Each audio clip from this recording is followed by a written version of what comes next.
And I'm Jack Edwards, and here's the latest from Solent Sports News. We'll start with the latest on the sporting fallout from the Russian invasion of the Ukraine. In the last hour, the International Olympic Committee has recommended that Russian and Belarusian athletes should be suspended from all events.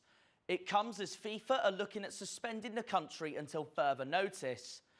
UEFA are also looking at making the decision about Russia's involvement in the Women's Euros this summer. Our reporter Matthew Renton is outside St Mary's Stadium, which is where several Women's Euros games will be held. Over to you, Matt. Welcome to the wet and windy South Coast, and as you just said, Jack, the home of this summer's Euro 2022 tournament for the women's. Now then, this summer is going to be heating up in June with England participating here at St Mary's Stadium in Southampton. Big chance that Russia could end up in the knockout stages to play England if that was to go ahead. Now UEFA are under constant scrutiny and pressure from the likes of the FA to ban Russia from coming over and competing on British soil this summer. You could imagine there wouldn't be great scenes, very hostile environment if Russia were to be allowed in this tournament. The dominoes began falling for Russia's involvement in the world of sport last week as the Champions League final was moved from Russia's city St Petersburg to France in Paris. Now it looks like these things are going to continue this way. The International Olympic Committee are also under pressure to ban Russian and Belarusian athletes coming up in their events. There's a lot of pressure going on around the world for Russia and their involvement in these type of tournaments. A big figure of world football is, of course, Chelsea's owner Roman Abramovich, who again is at the pressure of everything. He released a big statement on Saturday night, taking away his ownership, becoming the face of Chelsea as he looks to pass that down to trustees and members of the club. Pictured with Vladimir Putin in the past, not a good look for Roman Abramovich as things look to change there. But I went out in Southampton today to find out how the locals were feeling ahead of this summer's tournament. And so, with everything that's going on in the world at the minute, do you think it's fair that Russia can compete in upcoming tournaments? I don't think so at the moment, no. I think they should be excluded from the sports events. For those who are obviously very much against everything that Putin's what we're doing next? It's not fair to exclude them, but then it's also kind of like, where do you draw the line? Right, okay. Maybe a bit far, but at the same time it needs to have some sort of an impact to really get a message across. So I'd say it's a bit far, I think. But I think the economic things are a bit more relevant. So, yeah.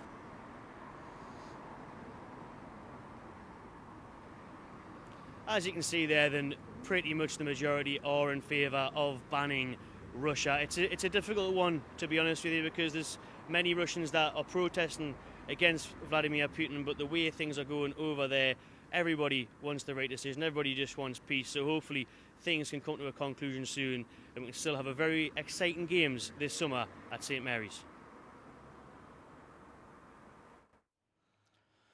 Former RB Leipzig manager Jesse Marsch is the front runner for the Leeds United job, and the American could be announced as early as today.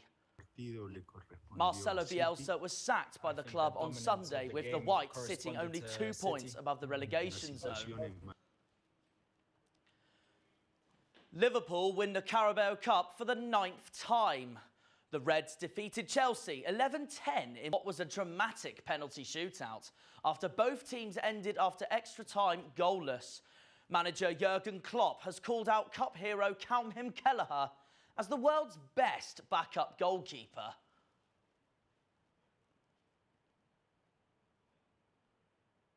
Alisson Becker is the best goal in the world for me. There are good goalies out there, but this goalie is absolutely insane. But to be 100% honest, for me, Squeeve Gallagher the best number 2 in the world as well, especially for the way we play. And he had an incredible game. Chelsea manager Thomas Tuchel, however, has insisted that penalty keeper Kepa Arrizabalaga is not to blame for the defeat for the Blues. He has simply more time on the training ground to do this than Edu, who plays a lot more. And unfortunately, he could not save. The penalties were brilliantly taken. And yeah, it was a bit harsh on him today that he was the guy miss the one and only penalty, but there's no blame. Everton have demanded an apology to the Premier League following the controversial handball decision in their 1-0 defeat to Manchester City at Goodison Park on Saturday.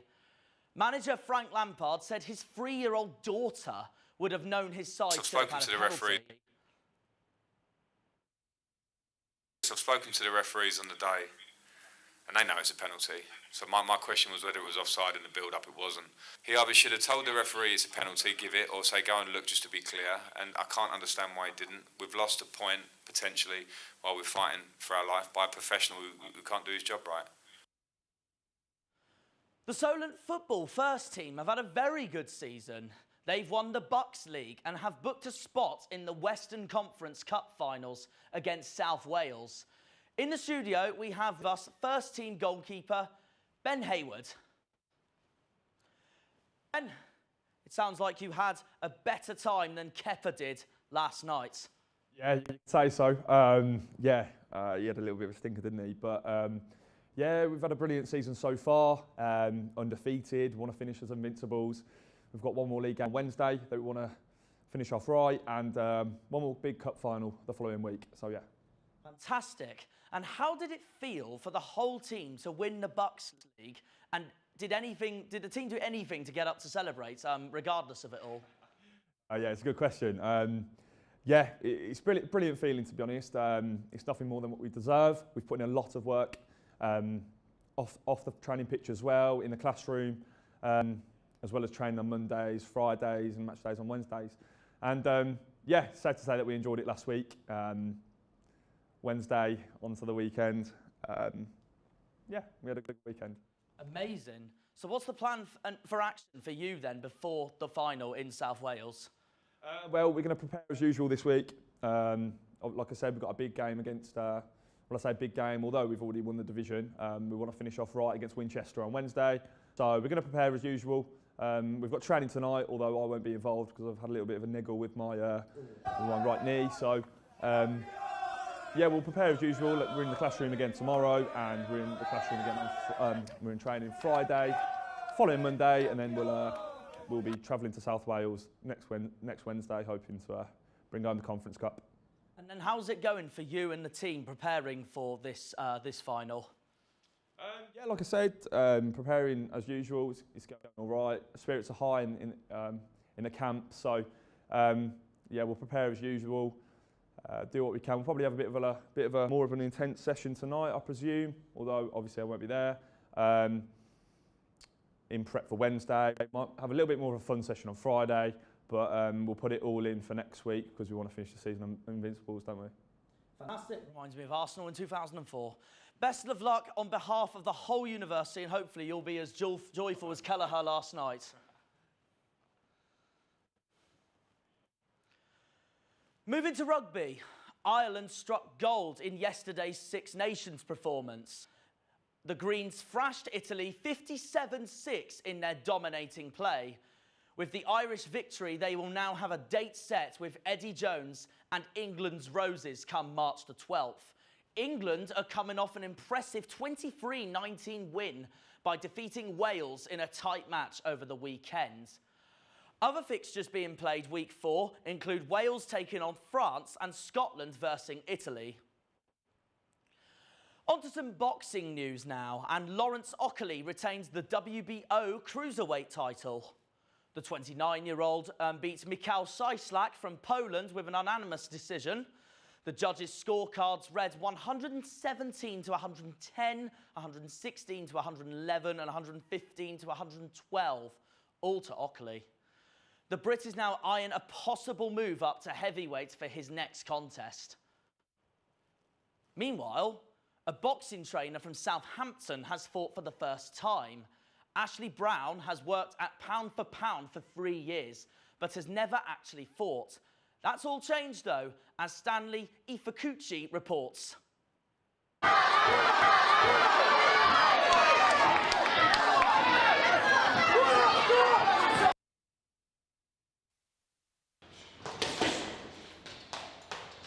Double. Triple. Good.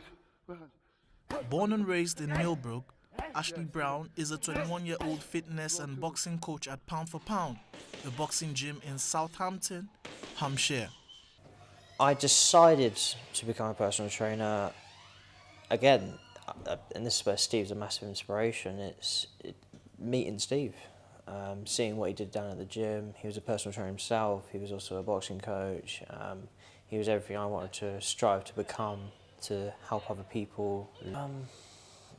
As a boxing coach, I generally think the hardest thing to try and grasp is not being able to relate. It's one of the reasons I wanted to have my first boxing fight. Yeah, so I met Ashley when I took a year to teach. I've taught at colleges before, but I was teaching exercise physiology and anatomy physiology. Ashley was one of the pupils there, and I'd say Ashley, I did have a good connection with him from the off really. Like, he was always very engaged. The nice thing is, I must have made a good enough impression on him for him to then seek me later on to look at any job opportunities. Please welcome into the ring, Ashley Brown!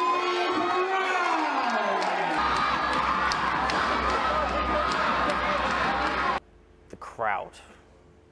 Walking into that ring with that crowd of 500 odd people was insane. I just wanted to get in there and put in a show for him and really, really obliterate this guy.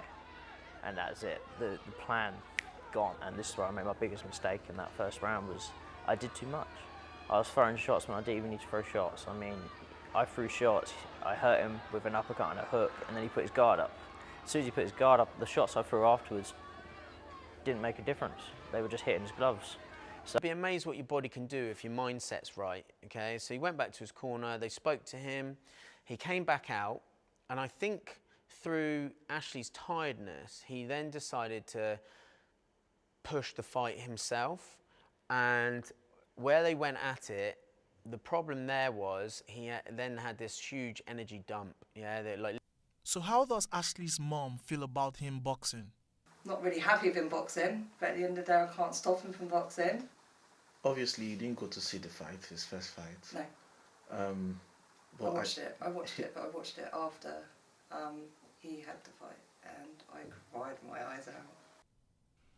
Though he lost his first fight, Ashley and his team are confident of a win in his next fight, come April. Stanley Ifekuche for Solent Sport News.